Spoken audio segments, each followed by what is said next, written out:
Hey guys, Big Ben. Yes, I'm still in St. Petersburg and this beautiful church is behind me. Amazing. Look at it. Just slowly. It's kind of like St. Basil's in Moscow, but I think Moscow is a bit better. Well, anyway, this is the Church of the Saviour on the Spilled Blood. And it's from Emperor Alexander II.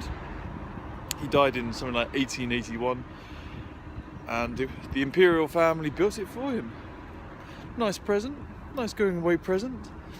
Anyway, today we're going to look at things around the town, such as this. What do we call that? Who knows? Anyway, so get your pens and paper ready because we are gonna learn, and I'm gonna keep walking and getting cold. It's getting really cold here. Look, I've had to do my jumper up. So, good luck to me and to you. See you later. Hey guys, Big Ben here, and last lesson I left you with the question of what is the common thing about a hall, a red and ghost? Did you get it? It was towns. Yes, towns, okay? So, town hall, you might see that in England, okay? Paint the town red, yeah, but you'll find out what that means a little bit later. And a ghost town as well, that was also there. So, get your pens and papers ready because today we're looking at things around town, not buildings, but when you look at a picture of a town, how can you describe the little bits and pieces? This will give you extra vocabulary if you're looking at describing pictures about a town, of course. Okay, so we have loads of cool new words, and stay tuned right to the end because we have some idioms for you to play with as well. So pens and papers ready, and let's go. And remember, if you see this sign, make sure you pause it and drill. Repeat, because otherwise you won't remember them. Okay? So make sure you repeat the words as we go along. Step 1, by the end of this lesson, you should be able to understand this text. I called my friend from the phone box. We decided to meet by the monument. I walked past the post box, around the lamppost, looked at the signpost, along the wall, on the pavement, over the manhole cover, under the subway and over the pedestrian crossing. Do you know all the words? No? Okay, well, no worries. Stay tuned because we're working on everything. Pronunciation, reading ability, and obviously building your vocab. So let's go. The first word of today is phone box. Okay, phone boxes used to be everywhere in the UK because we didn't have mobile phones. Now they're public, okay, means open. They can be used by anybody, but they're very rarely used. But they're very traditional as well. The red phone box, especially in London. Yes, they're the glass door. They're the glass cubicles. We call them a small box, a cubicle, which you walk into, open up, put money in, dial the number and call someone.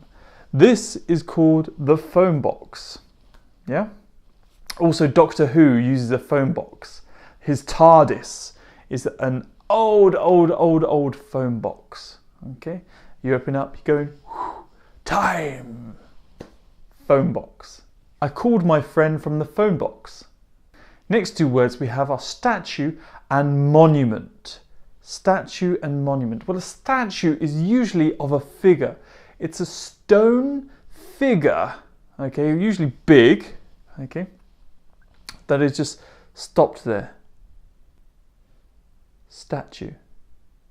A monument, on the other hand, is similar to a statue, but it doesn't have to be a figure. It doesn't have to have figures on it, like people or anything like that. It could be any shape, and usually it's really big.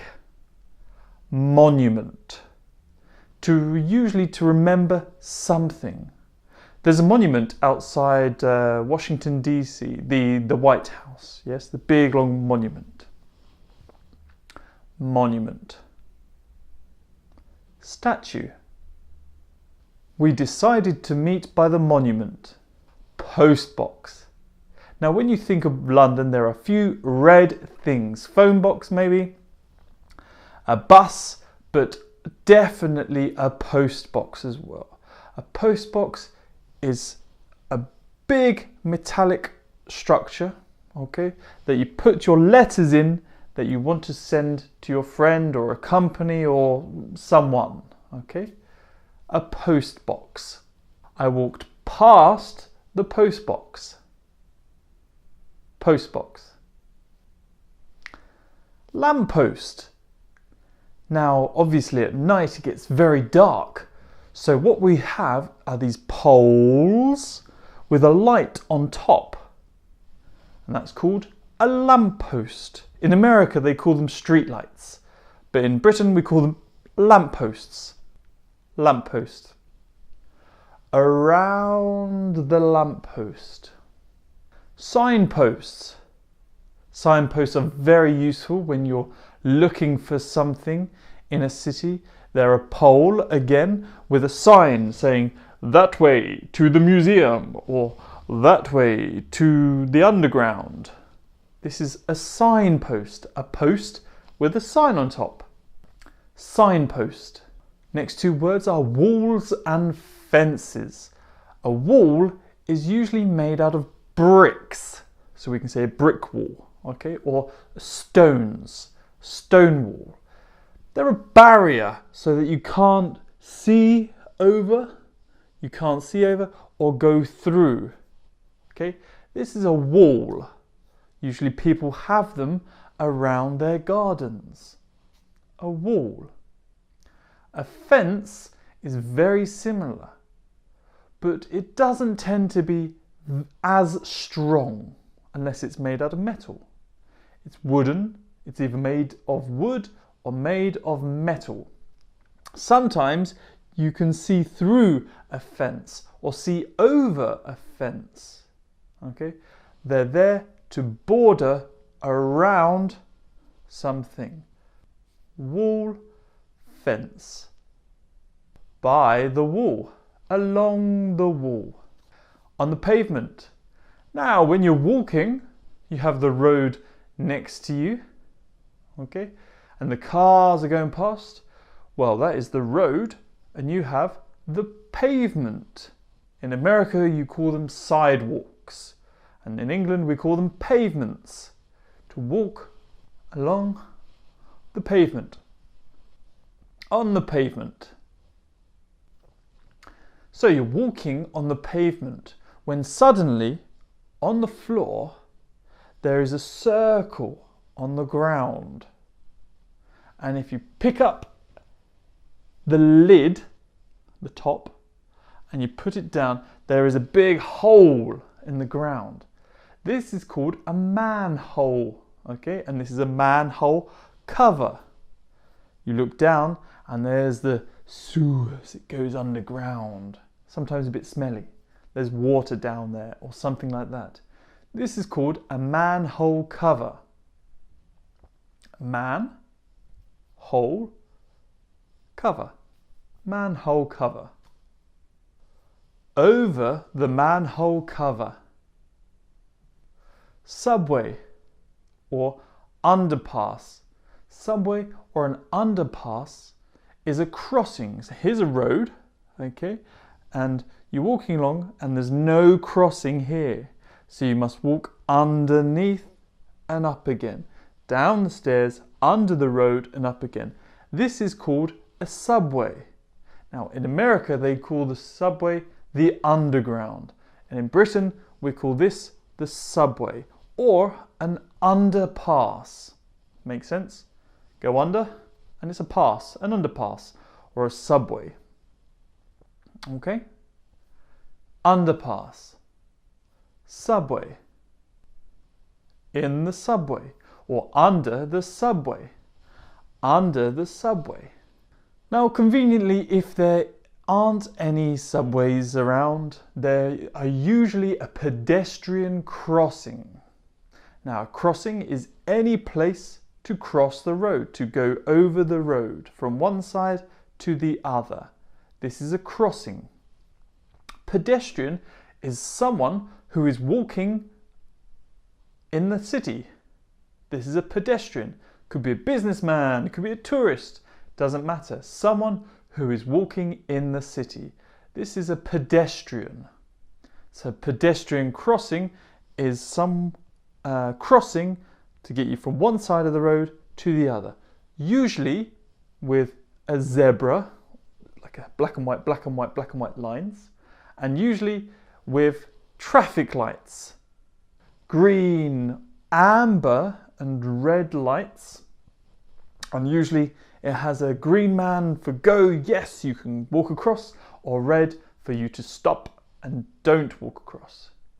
This is a pedestrian crossing. Over the pedestrian crossing. Fantastic. Here's the text one more time for you to be able to repeat. So here you go. Pause and read.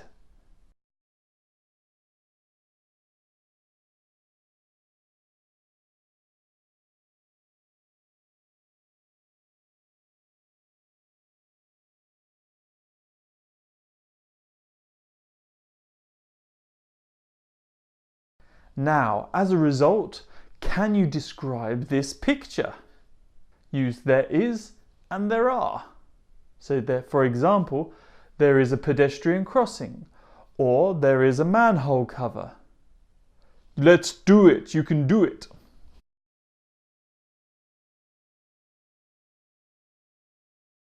Fantastic, we looked at some words, but now we've got some idioms to play with. A man about town is your first idiom. A man about town is someone who likes to spend a lot of money, not working, okay? I'm just a man about town, just doing whatever I please, living life with pleasure. A man about town. Number 2 is out on the town. Out on the town means you're going out at night with your friends and enjoying yourselves. Could be drinking, could be partying in discos and bars. Yeah, out on the town. Oh mate, I can't go out on the town tonight, so I'm too tired. Out on the town. To go to town on means to do something exciting and enthusiastically to the best of your strength and enthusiasm. To go to town on. When I go to a restaurant, I always go to town on the ice cream. Means I'm gonna eat. Go to town on something. A ghost town. A ghost town was when, back in the day, when everyone went to America to find gold, and they built all these towns. And then when the gold ran out, there was no more gold. They all left the city and there was no one there. It's like, whoo, a ghost town. Now we can use it metaphorically when we talk about a city or a place where there's nobody. This place is like a ghost town. There's no one here. Ghost town. To paint the town red. Well, it's kind of like go out on the town, okay? But to paint the town red means to go absolutely crazy at night, going to the clubs, the bars, drinking, to paint the town red. Wow, I've had such a crazy week, I'm going to paint the town red tonight. Bit older, but still used every now and then, okay? So there are 5 fantastic idioms which you can play with, all right? Good luck. Take care. Excellent. I hope you've learned loads of new words and some idioms for you to play with. If you want to know more and more and more, who doesn't, hey? Well, go to my Instagram. The link is below. Okay, click on it. And there are some cool new words about some Britishisms, words which British people use. And also, there are some quirky words for you to learn with, some special words about a particular topic. So, good luck, have a look there, and I'll see you next time. with me, Big Ben.